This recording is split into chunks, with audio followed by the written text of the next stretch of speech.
Hello mga ka-spring shots, kamusta po?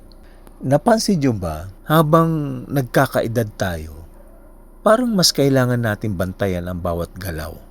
Hindi dahil sa tumatanda na tayo, kundi dahil gusto natin maging malakas ang ating mga tuhod, as in strong senior citizen pagdating ng panahon.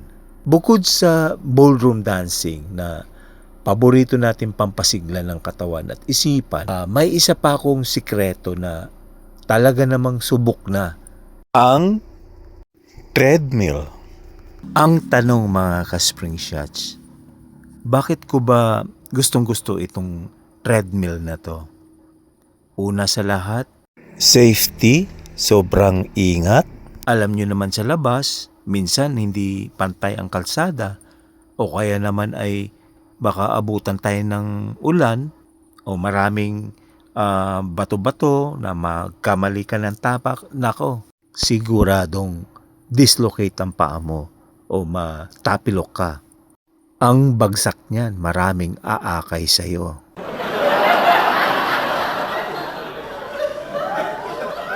Ang treadmill, kontrolado natin ang paligid.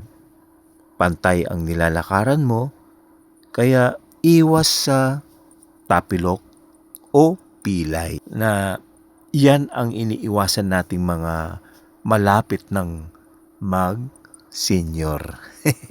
Senior citizen. Pangalawa mga ka-spring shots, yung tibay ng puso natin. Kahit 15 to 30 minutes lang na brisk walking, malaking tulong na sa circulation ng ating dugo para itong preparation para sa ating ballroom dancing.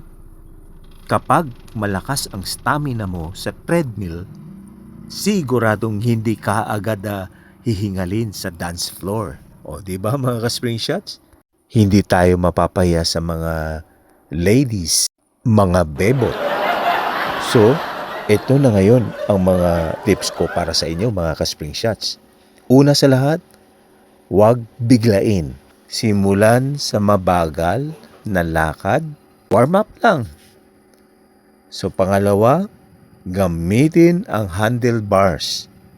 Para sa mga senior yan kung medyo nawawalan ng balance, yun, huwag mahiyang humawak sa bar. Okay? Handlebars. Pangatlo, listen to your body. Pag pagod na, bagalan ang mga lakad natin. Yung tulin. Ang goal natin kasi dito mga ka-spring shots ay ma-maintain ang ating mobility para kahit senior na tayo, kayang-kaya pa rin makipagsabayan sa mga kabataan. O, di ba mga ka-spring shots?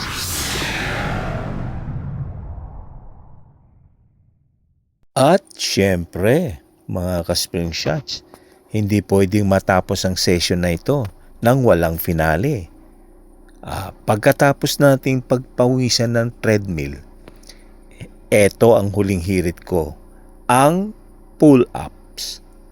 Marami ang nagsasabi na mahirap ito para sa ating edad. Pero ito ang sikreto para manatiling diretso ang ating postura at malakas ang ating likod. O di ba mga ka-spring shots? Hindi kailangan marami. Ang mahalaga ay tama ang forma at tuloy-tuloy ang ensayo. Kita nyo naman, kahit malapit na tayo mag-senior citizen, kumakasa pa rin. O di ba? Competitive. Kaya mga ka-spring shots, huwag nating hayaang kalawangin ang ating mga tuhod. Galaw-galaw lang para sa mas mahabang buhay. Sana ay nakatulong itong maikling tips ko. Huwag nating kalimutan mag-like, share at mag-subscribe para sa mas maraming pang-health tips. Hanggang sa susunod na sayaw at ehersisyo.